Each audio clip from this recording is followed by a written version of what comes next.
I never expected the night to end with a gun pressed to my forehead. Not in a gym, not on my first shift, and definitely not while staring into the eyes of the man who would change everything. But that was before I met Killian Ward, the 42-year-old ex-Marine billionaire who owned Ward Iron Elite, the most intimidating 24-hour training facility in downtown Denver, Colorado. I had taken the night shift desk job because it paid an extra $3 an hour and came with free access to the gym showers, which mattered when you lived in your car. I'd done everything to hide that last part. My backpack stayed behind the counter, my smile stayed on my face, and no one needed to know that I rotated which parking garage I slept in. Tonight was supposed to be simple. Swipe keycards, fold towels, pretend I had a normal life. And then the man burst through the front doors, bleeding, wild-eyed, stumbling, before collapsing on the rubber matting right in front of me. "Help!" he gasped, clutching his abdomen. I froze. My brain emptied. Blood, real, fresh, dark, seeped between his fingers. I scrambled from behind the desk. "Sir? Hey, stay with me, I'm calling—" The glass door slammed open again. A second man stormed in, ski mask, hoodie, gun raised. My breath vanished. "Step back," he growled at me. "Now!" My legs turned to concrete. All I could do was raise my hands, heart battering against my ribs. He kicked the injured man. "You should have stayed in your damn lane." I had no idea what lane he meant. I only knew that the man at my feet was dying, and that the one holding the gun hadn't decided whether I was an inconvenience or a witness. He turned the barrel on me. That was when a voice cut through the air. Low, commanding, lethal. "Put it down." The gunman whipped around. I followed his line of sight, and there he was, Killian Ward. I recognized him instantly from internet photos and the framed newspaper articles in the lobby. Broad shoulders stretching a gray t-shirt damp with sweat, tattoos peeking from beneath the sleeves. Dark hair, trimmed short, eyes like steel that had seen things most people never survived. He'd been in the upstairs training cage. He always trained after midnight. Rumor said he didn't sleep. Rumor also said he'd built the Ward Iron Elite empire because civilian life bored him. But nothing about him looked bored now. The air snapped tight. The gunman swung the weapon fully toward Killian, voice cracking. "Stay back. I'm not here for you." "Then you made a mistake coming into my gym," Killian said.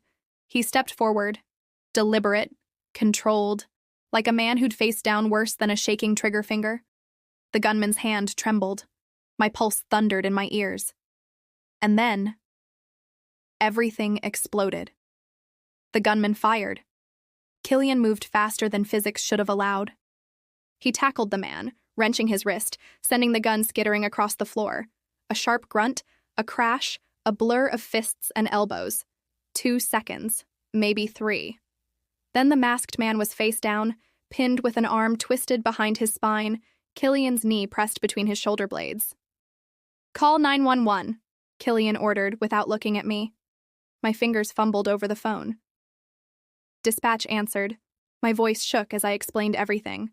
Before officers arrived, Killian dragged the injured man inside the private training room and knelt beside him. I hovered uselessly in the doorway. "He's losing a lot of blood," I whispered. Killian tore open an emergency trauma kit, because of course his gym had one, and began applying pressure to the wound.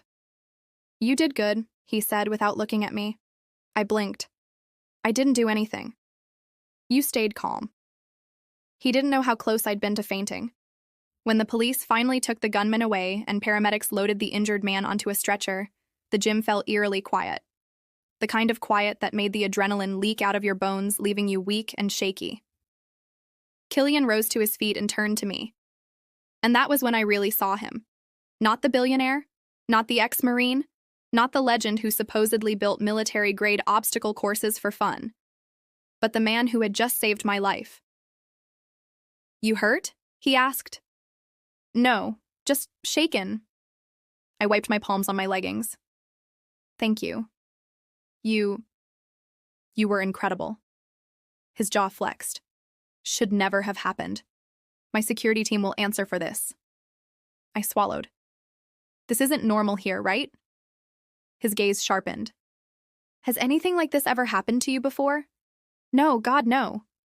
Then it isn't normal. I nodded, though the tremor in my body refused to settle. You should go home, he said softly. The words lodged in my throat. Home. He didn't know I didn't have one. I still have 6 hours in my shift, I replied. And the overnight manager doesn't come in until… I can cover it, he said. You've been through enough. I need the hours, I blurted before I could stop myself. His brow furrowed. You're paid hourly? Heat flushed my cheeks.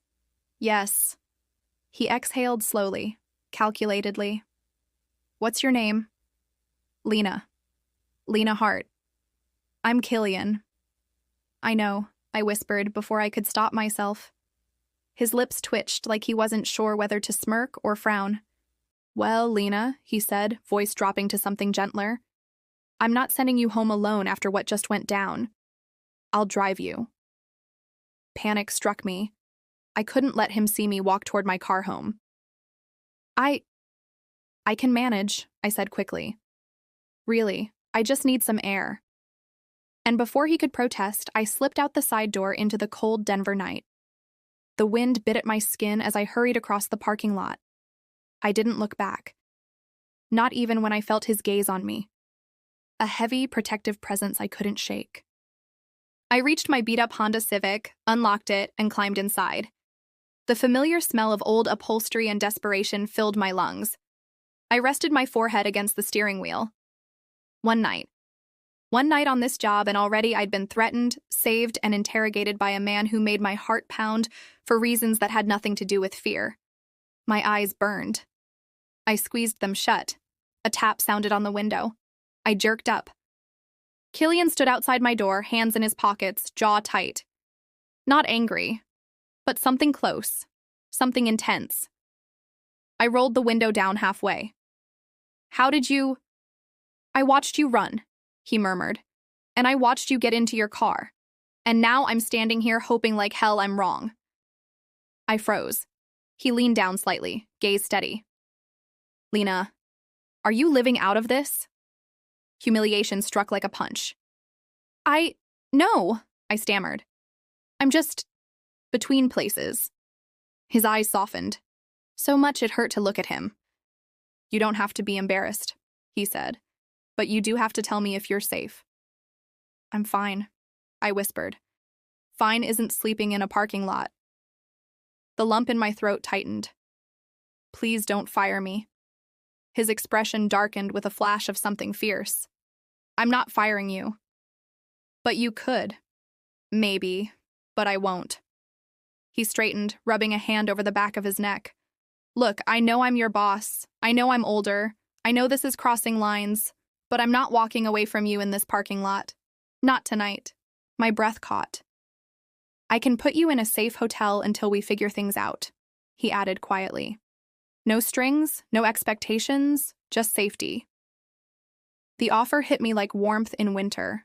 Unbelievable, undeserved, terrifying.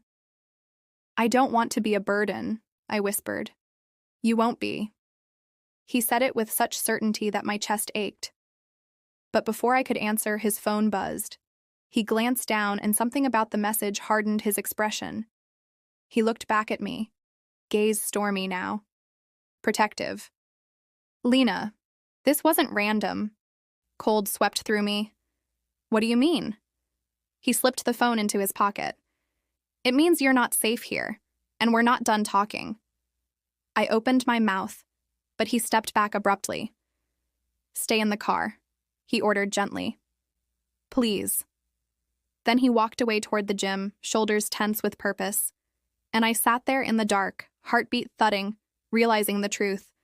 I had stepped into the world of Killian Ward, and I wasn't sure I would ever step back out. I barely slept the next morning, maybe an hour, maybe less. Between the violent replay of last night, the gun, the blood, Killian pinning a man twice his size to the floor, and the way he'd looked at me in the parking lot like I mattered, like my safety was a personal responsibility of his. Sleep didn't stand a chance. By sunrise, the Colorado cold had seeped through the car windows, leaving my fingers stiff and my toes numb. My shift ended at 6, but I stayed in the lot until nearly 8, hoping the city would wake up enough for me to blend in. I didn't want Killian to catch me still there. But even as I moved the car to a different garage, even as I pulled on my hoodie and tried to pretend I had a real morning routine, my mind kept circling back to him. His voice, his strength, the worry in his eyes when he asked if I lived in my car. No one had worried about me in a long time. Not since before my mother died. Not since my student loans crushed every plan I had. I shook the thoughts away and headed toward the public library to kill time until my night shift. I hadn't talked to Killian since he'd walked away from me. I'd half expected him to call, text, something. He'd taken my number for payroll on day one, but my phone stayed silent. He was the CEO of a multi-million-dollar fitness empire. A man like that didn't spend his day thinking about a 23-year-old front desk girl with a beat-up car and an overdrawn bank account. Still, his last words haunted me. This wasn't random. I didn't know what that meant, but it clawed at my nerves until fear settled like a stone in my stomach. By the time I walked into Ward Iron Elite for my shift, I'd convinced myself everything was normal. I clocked in, straightened the towels, checked the booking software. And then Killian's office door opened. He stepped out wearing a charcoal button-down and dark slacks, sleeves rolled to his forearms. Not workout clothes this time, business armor. But his eyes landed on me like he'd been waiting. "Lena," he said, voice low. Everything in my chest tightened. "Hi. I need to speak with you." He jerked his chin toward his office. "Please." I nodded, throat dry, and followed him. The second the door shut behind us, the atmosphere changed, denser, heavier, charged. He stood behind his desk, arms crossed, gaze sharp. "How long have you been sleeping in that car?" I winced. "Please don't make this into a thing." "It is a thing," he said. "Your safety is my business." "No, it isn't," I whispered. "I work here, that's all." "Not anymore." He stepped closer. "You were targeted last night." I froze. "What? Why would anyone target me?" He reached into a folder on his desk and handed me a printed photo, a grainy still frame from the security camera. The masked gunman. But behind him, far in the corner of the parking lot, was a second figure, hood up, face obscured, watching the entrance. I felt my blood run cold. "Who is that?" "We don't know yet," he said. "But they arrived the moment you did. And they left the moment the police showed." My pulse hammered. So they were watching me. Yes. Because of me. His jaw clenched. That's what I'm trying to determine. Terror wrapped around my ribs like a vice. "But I don't have enemies," I whispered. "I barely have friends." "Sometimes you don't choose your enemies," he said quietly. "Sometimes they choose you." I sank into the chair opposite his desk, the room tilting slightly. "Killian, I can't afford to be part of whatever this is." "You think I don't know that?" He leaned forward, palms braced on the desk. "You think I want you anywhere near danger? If anything happened to you?" He cut himself off. The air between us thickened. He looked away, inhaled, then straightened. "Then, you're moving into a hotel tonight," he said. "I already reserved a room under your name." "I can't afford that." "You're not paying for it." "Then I'm definitely not going." His eyes snapped back to mine. There was frustration there, but underneath it something softer, something I shouldn't have seen. "Lena," he said lower this time, "you were nearly killed last night. I won't risk that happening again. Let me help." "You're my boss." "I'm also the one who saved your life." The words hit hard. I swallowed. "I don't want to owe anyone anything." "You don't owe me," he said. "You're a human being who deserves safety, that's all." But his voice carried more weight than that, more emotion than he probably meant to reveal. We stared at each other for a moment that felt too long, too warm, too dangerous. He looked away first. "There's something else," he said. "The man who was shot last night. He worked for one of my companies 3 years ago. He was fired for theft." "Why would he come here?" "I don't know. But he didn't ask for me. He asked for you." My heart stuttered. He said help to me because I was the first person he saw. Maybe. Killian's brow furrowed. Or maybe he thought you'd be here. A chill crawled down my spine. I've never seen him in my life. Which is why I don't like this, he muttered. It's too coincidental, too calculated. Fear bloomed in my chest. What am I supposed to do? Stay where I can protect you. My breath caught. You can't mean... Temporarily, he cut in, reading the panic on my face. Just until my security team figures out who the second man was and why they were watching you. I can't live in a hotel. Then you'll stay at one of my rental properties. Killian, it has private security, cameras, a gated entrance. You'll be safe. And dependent on you. His jaw flexed. You say that like it's a bad thing. It is, I whispered. Silence. Then he exhaled slowly. What happened to you, Lena? I froze. Nothing. He shook his head. No. Something did. Something that made you afraid to accept help. My throat tightened. Everyone who ever helped me wanted something. I don't. You say that now. His eyes filled with something I couldn't decipher. What would I want from you? I opened my mouth. But no sound came out. Because the truth hung between us unspoken, dangerous, undeniable. He was older, wealthier, powerful, and the way he looked at me sometimes, like I was a fragile thing he wanted to wrap his arms around, terrified me. I should get back to the front desk, I said abruptly, standing too fast. He didn't move to stop me, but as my hand touched the door, he spoke. Lena. I paused. You're not alone in this, he said, voice quiet but certain. You don't have to be. The words pierced through my defenses, sharp and warm. I left the office before I could let them sink in. For the next 2 hours, I tried to pretend everything was normal, but the night staff kept giving me lingering looks. Word of last night had spread. I suspected everyone knew Killian had called an emergency security meeting at dawn. Around 11, a tall woman with sleek black hair and the posture of a professional assassin approached the desk. You're Lena, she said, voice smooth as polished metal. I'm Rhea, Ward Security. I nodded nervously. Hi. Your car is being relocated to a secure facility for inspection, she said. What? Why?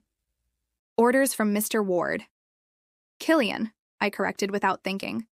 Her eyebrows lifted, just slightly. He doesn't usually allow employees to call him that. Heat flooded my cheeks. It just slipped.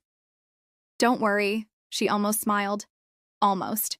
He doesn't seem to mind. Before I could process that, she handed me a sleek black keycard. This is for the condo Mr. Ward selected. It's 5 minutes from here. Top floor, private elevator, double locks. No, I said immediately. I'm not staying there. You are. Rhea, I whispered. I don't want to be beholden to him. Her expression softened in a way I didn't expect. You're not beholden. You're being protected. There's a difference. Not in my experience. She studied me, then said quietly, he doesn't let people in, you know.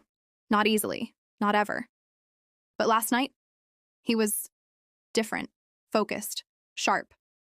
I've worked for him for years, and I've never seen him like that. Like what? Scared, she said simply, for someone else. My heart stuttered.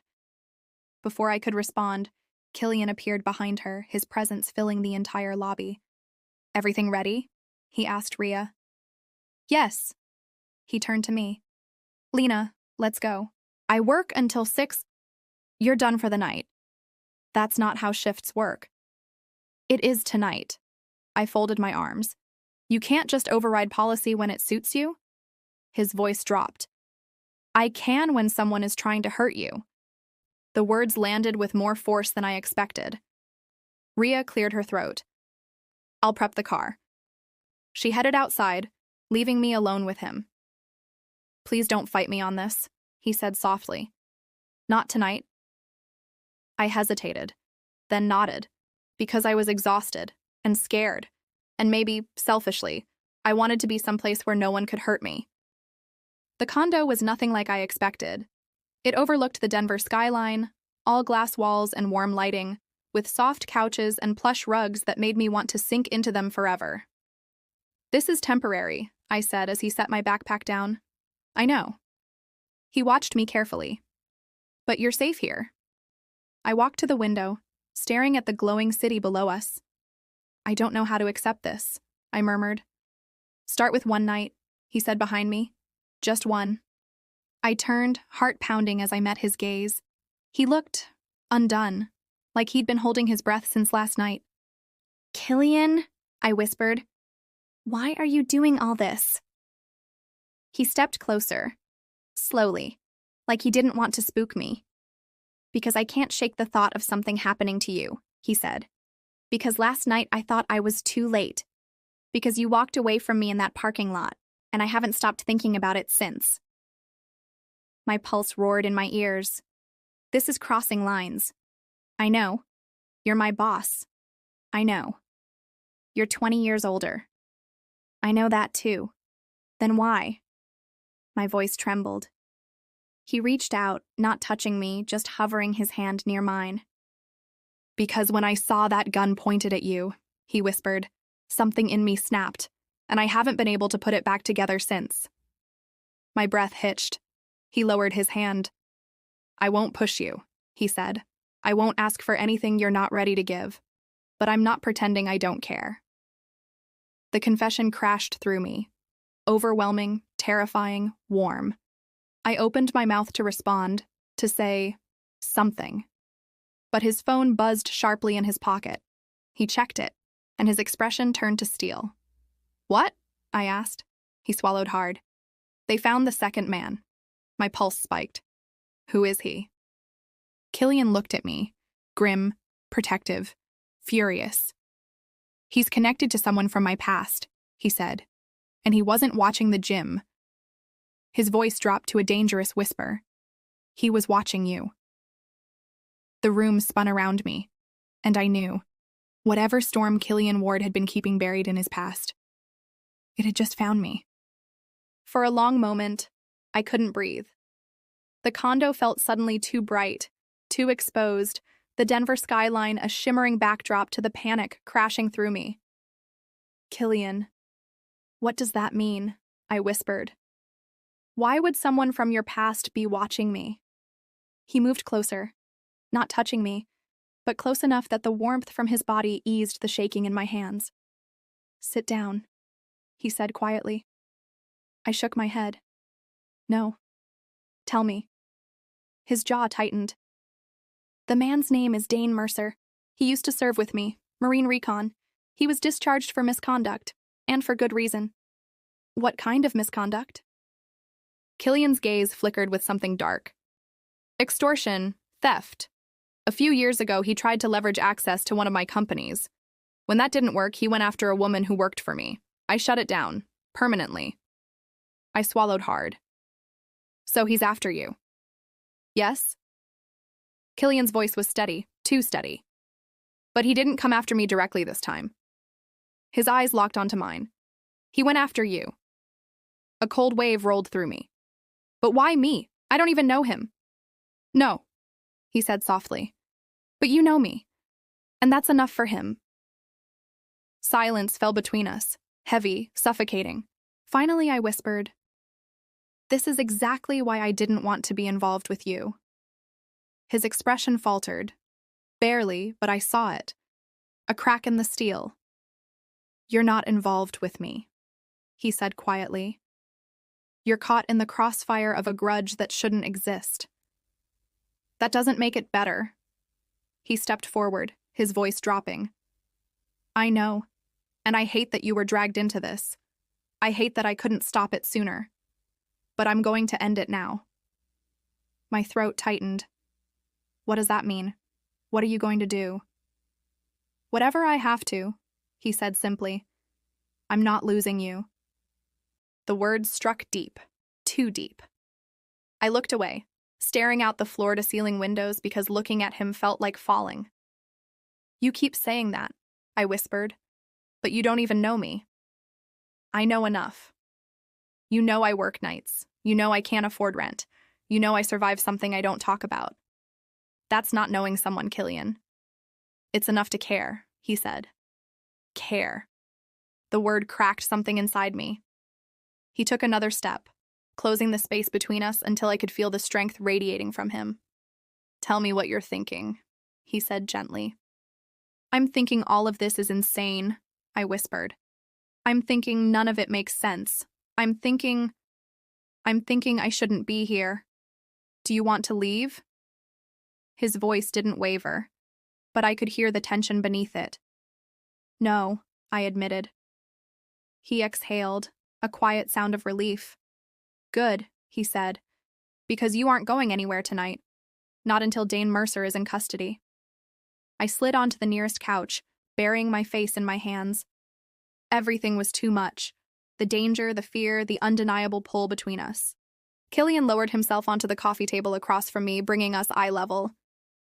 I need you to listen, he said. Rhea and my team are already hunting him. I want you to stay in this condo until they find him. I'll be here with you. I lifted my head. You don't have to? Yes, he cut in. I do. He ran a hand over his jaw, eyes softening. Last night, when that gun was pointed at you. His voice dropped. I haven't felt fear like that since Iraq. My breath stilled. I didn't know you. Most people don't. It wasn't an official deployment, and I don't talk about it. I let the words settle, slowly, delicately. You don't have to tell me, I said gently. I know, he murmured, but I want to. Something shifted in his voice, a rawness I hadn't heard until now. 2 men in my unit were ambushed, he said. I was supposed to be with them. I wasn't. One of them died. The other, he never forgave me. Dane, I whispered. He nodded. He blamed me for everything. Still does. And he wants to hurt you through me. Yes. The pieces fell into place. The photo, the fear, the urgency in Killian's voice. But something else clicked too. You never forgave yourself, I said softly. His gaze held mine longer than was safe. I stopped believing I deserved forgiveness, he answered. The vulnerability in his voice disarmed me completely. Without thinking, I reached out. My hand hovered in the air, halfway between us. He noticed.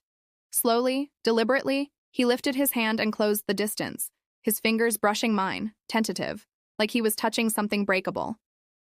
Heat flared up my arm. Lena, he whispered, voice thick. You deserve safety, and I swear to you, nothing will happen to you while I'm breathing. The words were a promise, a vow, a confession, and I realized something terrifying and beautiful. I trusted him, maybe more than I'd trusted anyone in years.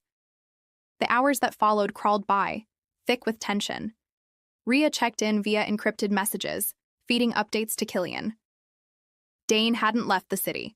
His car had been spotted in Boulder, then in Arvada, then nowhere. Killian stayed close the whole time, pacing, watching the windows, glancing at me every few minutes like he needed to make sure I was still there. I curled up on the couch with one of his oversized hoodies that I'd found draped on the back of a chair. It smelled like cedar and something darker, something uniquely him. When the clock passed midnight, he finally sat beside me. You should rest, he murmured. I can't. He nodded. Me neither. The condo was quiet, except for the faint hum of city traffic below. Killian, I whispered. What happens when your security team finds him? They'll hand him over to the authorities. And then this ends. I swallowed. Does that mean I leave? His eyes swept over me, slow, intent. You leave when you want to, he said. Not when the danger ends. I opened my mouth, but before I could answer, Rhea's ringtone pierced the silence. Killian snatched up his phone. Ward, he said sharply. I held my breath, watching his expression shift, first to disbelief, then to fury, then to something tight and controlled. Send me the coordinates, he said through clenched teeth. Do not engage until I get there. He hung up and grabbed his jacket. I bolted upright. Killian, what? He's close, he said, striding toward the door. 3 blocks from here. He circled the building. My stomach dropped. Oh my God. You stay here, he ordered. Do not open the door for anyone but me or Rhea. No, you can't go alone. He paused at the doorway. Then he turned, walked back to me, and cupped my face gently but firmly in his hands. I'm coming back, he said, his forehead resting against mine. Do you hear me? My hands trembled as I clutched his wrists. Please be careful. His breath hitched, like the plea affected him more than it should have. I will, he whispered. He started to pull back, but I grabbed his shirt and, without thinking, pressed a quick, desperate kiss to his cheek. He froze. For one suspended heartbeat, neither of us moved. Then his eyes closed briefly. A shudder of emotion. He brushed his thumb along my jaw, voice raw. Lena. He didn't finish the sentence. He didn't need to. And then he was gone. The next 40 minutes were the worst of my life. I paced. I prayed. I stared at the door as if willing him to return through it. Finally, a knock sounded. Lena! Killian's voice called. It's me. I unlocked the door and threw it open. He stepped inside, unharmed, but his knuckles were bruised and there was a small cut above his eyebrow. You're hurt, I gasped. This isn't mine, he said. Mostly. Mostly? My voice cracked. He caught my hands before I could reach for his injury. It's over, he murmured. Dane's in custody. He won't touch you. He won't get near you again. Relief slammed into me so hard my knees buckled. Killian caught me instantly, arms wrapping around me with a strength that felt like safety itself. I pressed my face into his chest, breathing in his warmth, his steadiness, the scent of sweat and cold night air. You're safe, he whispered into my hair. You're safe now. My voice came out broken. I was so scared. I know, he murmured. I'm sorry. I'm so damn sorry. I clung to him, shaking. You came back. Of course I did. Slowly, I lifted my head. His face was inches from mine, intense, soft, fierce all at once. Killian, I whispered. He cupped my cheek, thumb brushing the corner of my mouth. You're everything I shouldn't want, he said quietly. You're younger, you work for me, and I've been fighting it since the moment you walked into my gym. My breath caught. But I can't fight it anymore. My heart thundered. I don't want you to. Something broke open in his expression. Relief, longing, something deeper. He leaned in slowly, giving me every chance to pull away. I didn't. Our lips met. Warm, hesitant at first, then deeper, steady, full of all the fear and relief and emotion we'd been carrying. His hand slid to the back of my head, his other arm tightening around my waist as he kissed me like I was something precious. When we finally pulled apart, his forehead rested against mine again. You stay with me, he whispered. Not because you need protection anymore, because you're not alone anymore. My eyes stung. I don't want to be. And I won't let you be. He kissed me again, softer this time, a promise instead of desperation. And for the first time in years, I felt something inside me loosen. Hope, home, him. I curled into his chest, letting his arms wrap around me, letting the warmth of him undo every cold night I'd spent alone. I never thought I'd have someone, I whispered. You do now, he murmured, for as long as you'll have me. I closed my eyes, breathed him in, and whispered the only truth I felt sure of. I'm not going anywhere. Thank you so much for listening. If you enjoyed this story, make sure to subscribe so you never miss the next episode. I'd love to hear from you. Comment your favorite part, the moment that hooked you or made your heart ache the most. And if you know someone who would love this slow burn emotional romance, share it with them. Your support helps these stories reach more listeners and keeps new ones coming.